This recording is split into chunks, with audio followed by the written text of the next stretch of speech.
जय हिंद मेरे प्यारे विद्यार्थियों, मैं नीलम चौधरी आपका आपके YouTube परिवार सत्य एकेडमी ढिकोली पर स्वागत करती हूं, अभिनंदन करती हूं। और आज हम अपने करंट अफेयर को आगे बढ़ाते हैं और आज हम आपके लिए बड़ा ही महत्वपूर्ण टॉपिक लेके आए हैं। ठीक है, तो टॉपिक का नाम है आपका JCB पुरस्कार। ठीक है, तो बड़ा इंपॉर्टेंट है आपके आने वाले एग्जाम के लिए। ठीक है, JCB पुरस्कार। तो ये आज हम JCB पुरस्कार के विषय में पढ़ेंगे। क्यों पढ़ेंगे भाई? सबसे पहले बात ये है, हम JCB पुरस्कार को पढ़ेंगे क्यों? तो साहित्य के क्षेत्र में सबसे महंगा पुरस्कार है। ठीक है भाई, तो आइए हम JCB का इतिहास देख लेते हैं थोड़ा सा क्या है। तो JCB, आप ये नहीं कि ये गड्ढा खोदने वाली मशीन है इसी का नाम JCB है। तो जो JCB है ये एक व्यक्ति थे जिनका नाम था जोसेफ साइरिल बैम्फोर्ड। तो ये एक व्यक्ति थे, ध्यान रखना, कहाँ के थे? इंग्लैंड के थे। इन्होंने अपने ही नाम पर एक कंपनी बनाई जिसका नाम था JCB। ठीक है ना, इन्होंने अपने ही नाम पर उस कंपनी का नाम रखा। और कंपनी कब बनाई? तो आप कहोगे 23 अक्टूबर 1945 को। ठीक है, कंपनी का नाम था JCB। ठीक है, अपने ही नाम पर इन्होंने बना ली।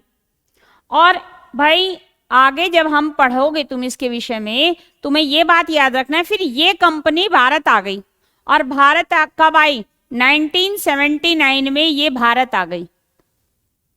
और जब ये कंपनी भारत आई तो इसका नाम JCB India limited, India limited. ठीक है, JCB इंडिया लिमिटेड भारत में आई है। तो सीधा आकर इसने बल्लभगढ़ में आके इसने अपनी कंपनी स्थापित कर दी। और फिर ये यहीं से इसने भारत के अन्य क्षेत्रों में अपनी ब्रांचें फैलानी शुरू कर दी। ठीक है, और बल्लभगढ़ में इसने क्या बना लिया? यहीं पर अपना हेडक्वार्टर बना लिया। ठीक है, कार्य क्या था इसका? ध्यान रखना, जैसे आपकी एक खुदाई मशीन है।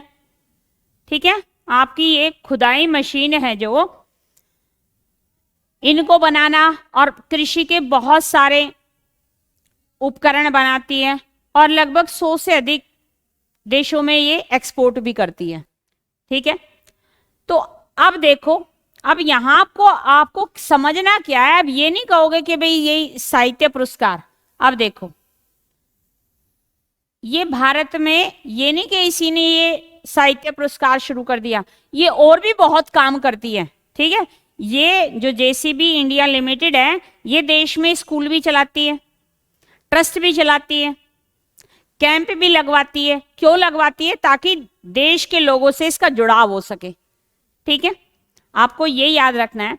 अब इसके बाद आपको ये और याद रखना कि एक और व्यक्ति आता है इंग्लैंड से भारत में और उसका नाम है राणा दास गुप्ता। उसका नाम है राणा दास गुप्ता। तो ये भी क्या थे? इंग्लैंड। ठीक है, और लेकिन ये भारतीय मूल के थे, भारतीय मूल के। ये भारत में आते हैं, कब आते हैं? 2000 में, और 2020 तक भारत में रहते हैं। तो जब ये राणा दास गुप्ता भारत में आए, ये स्वयं एक उपन्यासकार थे। ये स्वयं एक उपन्यासकार थे। जब ये भारत में आए, इन्होंने यहां पर देखा, यहाँ के लेखकों को देखा, यहाँ के उपन्यासकारों को देखा कि बहुत अच्छा कार्य करते हैं यहाँ के जो उपन्यासकार हैं, लेखक हैं। तो इन्होंने देखा कि यहाँ के जो उपन्यास हैं, और आप देखते हैं यहाँ के उपन्यास तेलुगु भाषा में, मलयालम भाषा में, बांग्ला भाषा में, उर्दू भाषा में, तो इसने ये सोचा अगर ये उपन्यास अंग्रेजी भाषा में अनुवादित हो जाए या अंग्रेजी भाषा में लिखे जाएं तो ये विदेशों में बहुत धूम मचा सकते हैं। तो ऐसा किसने सोचा? तो राणा दास गुप्ता ने सोचा। तो जो ये सोच रहे थे तो ये कंपनी कहने लगी कि हम भी यही सोच रहे हैं जो आप सोच रहे हो, ठीक है। तो भाई इन दोनों का मेल हो गया और इनके मेल से ही क्या हो गया? जेसीबी पुरस्कार, साहित्य पुरस्कार का निर्माण हो गया, ठीक है।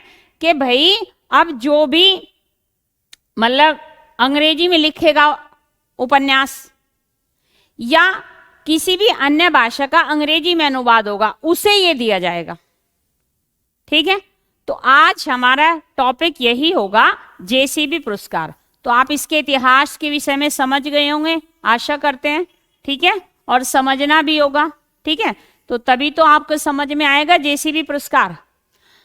तो चलते हैं, इसको पढ़ते हैं। तो जेसीबी पुरस्कार पढ़ क्यों रहे हैं? सबसे पहले ही बताया था साहित्य में सबसे महंगा पुरस्कार है भाई। स्तर क्या है? तो आप कह दोगे राष्ट्रीय स्तर है, राष्ट्रीय स्तर।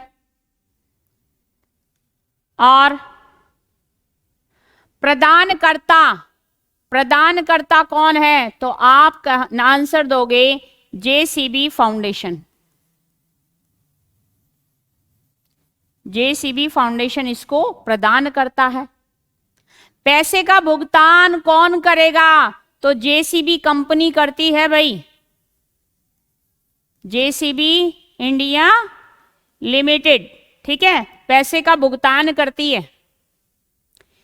किस भाषा के लिए? तो किस भाषा के लिए? तो याद रखना अंग्रेजी भाषा के लिए, अंग्रेजी भाषा के लिए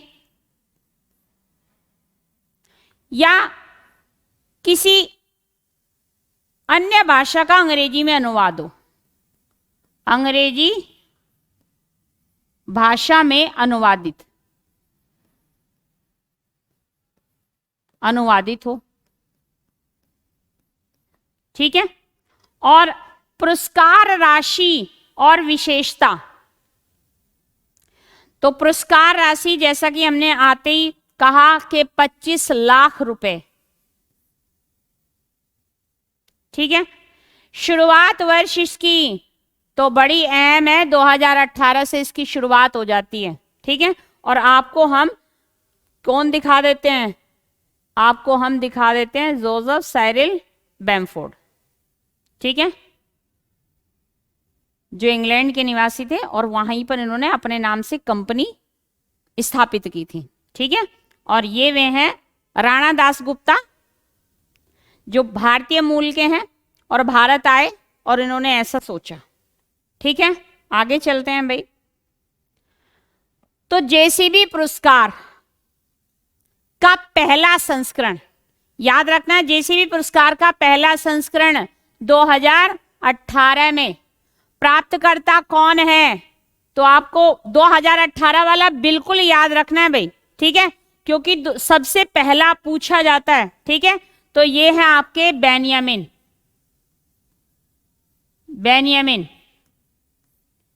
ठीक है। किस भाषा के हैं? तो आप कह सकते हो मलयालम भाषा के। इनकी रचना का क्या नाम है? तो देखो आपको हम बेनियामिन दिखा देते हैं और ये है बेनियामिन, ठीक है। और आपको बेनियामिन की रचना जैस्मिन डेज, ठीक है भाई, ट्रांसलेट है मलयालम भाषा से, ठीक है, तो अनुवादित की गई है। तो ध्यान रखना, रचना का नाम याद रखना है, बड़ी इंपॉर्टेंट है भाई, जैस्मिन डेज, ठीक है, जैस्मिन डेज,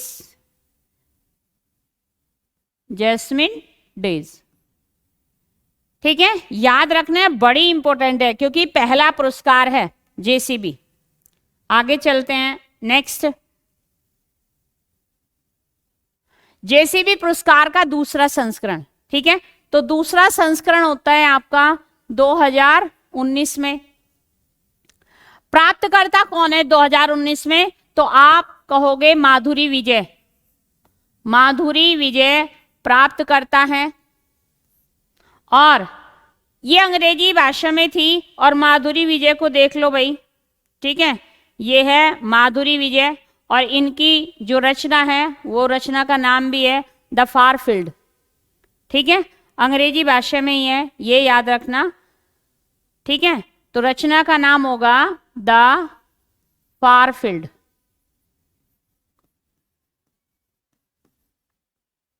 ठीक है, आगे बढ़ते हैं।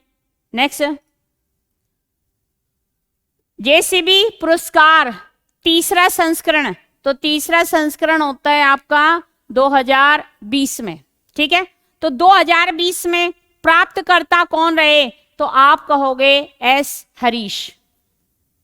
ठीक है, एस हरीश, और ये भी भाई मलयालम भाषा। ठीक है, मलयालम भाषा, और एस हरीश को हम देखते हैं। ठीक है, ये हैं आपके एस हरीश। ठीक है, और इनकी रचना का नाम है मस्तिष्क। ठीक है, इनकी रचना का नाम है मस्तिष्क, और मस्तिष्क का अर्थ है मूछ। ठीक है भाई, मूछ नहीं तो कुछ नहीं। आगे बढ़ते हैं। नेक्स्ट, तो ये आपने देख चुके हो। नेक्स्ट है जेसीबी पुरस्कार का चौथा संस्करण। ठीक है, तो भाई चौथा संस्करण है 2021 में। प्राप्तकर्ता कौन है? आप कहोगे एम मुकुंदन। एम मुकुंदन। ठीक है, किस बात? तो ये एम मुकुंदन भाई, ये भी आपको पता होना चाहिए, मलयालम भाषा में है। ठीक है, और एम मुकुंदन को देख लो भाई। ठीक है, ये है आपके एम मुकुंदन, और एम मुकुंदन की जो रचना है दिल्ली ए सोलिलोकी। ठीक है, ये उनकी रचना है दिल्ली ए सोलिलोकी, तो ये भी याद रखना भाई। ठीक है ना, एम मुकुंदन को। तो इनकी रचना का नाम है दिल्ली ए सोलिलोकी। दिल्ली ए सोलिलोकी, ये इनकी रचना का नाम है, याद रखना। नेक्स्ट बढ़ते हैं, और नेक्स्ट है आपका जेसीबी साहित्य पुरस्कार का 5वां संस्करण। बड़ा ही इंपॉर्टेंट है। क्यों? क्योंकि 2022 की सारी करंट आपको कंठस्थ कर देनी है। ठीक है, तो प्राप्तकर्ता कौन है? तो आप कहोगे प्रोफेसर खालिद जावेद। ठीक है, प्रोफेसर खालिद जावेद। और कौन है? तो आप ये कहोगे दिल्ली में जामिया इस्लामिया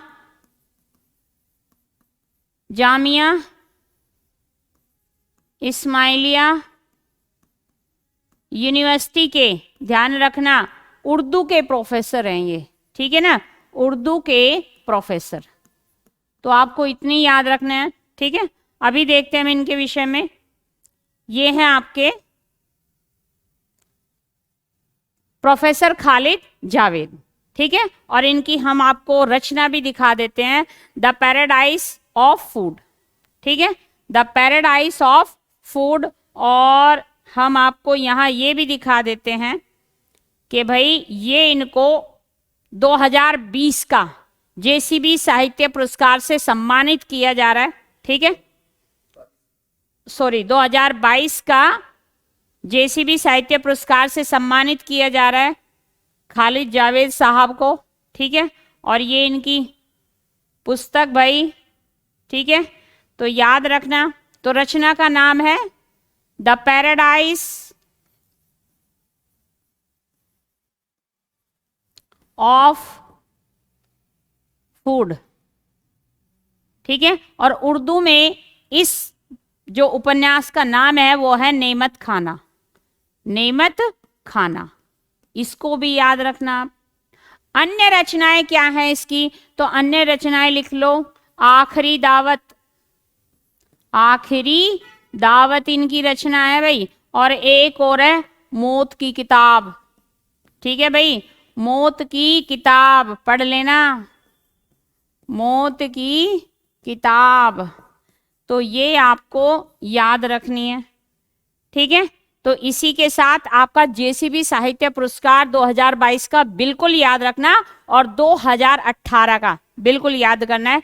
तो इसी के साथ आपसे हम विदा लेते हैं और अपनी नेक्स्ट सीरीज में फिर मिलेंगे। लेकिन वीडियो अच्छी लगी है तो लाइक कर दीजिए, सब्सक्राइब कर दीजिए। जय हिंद।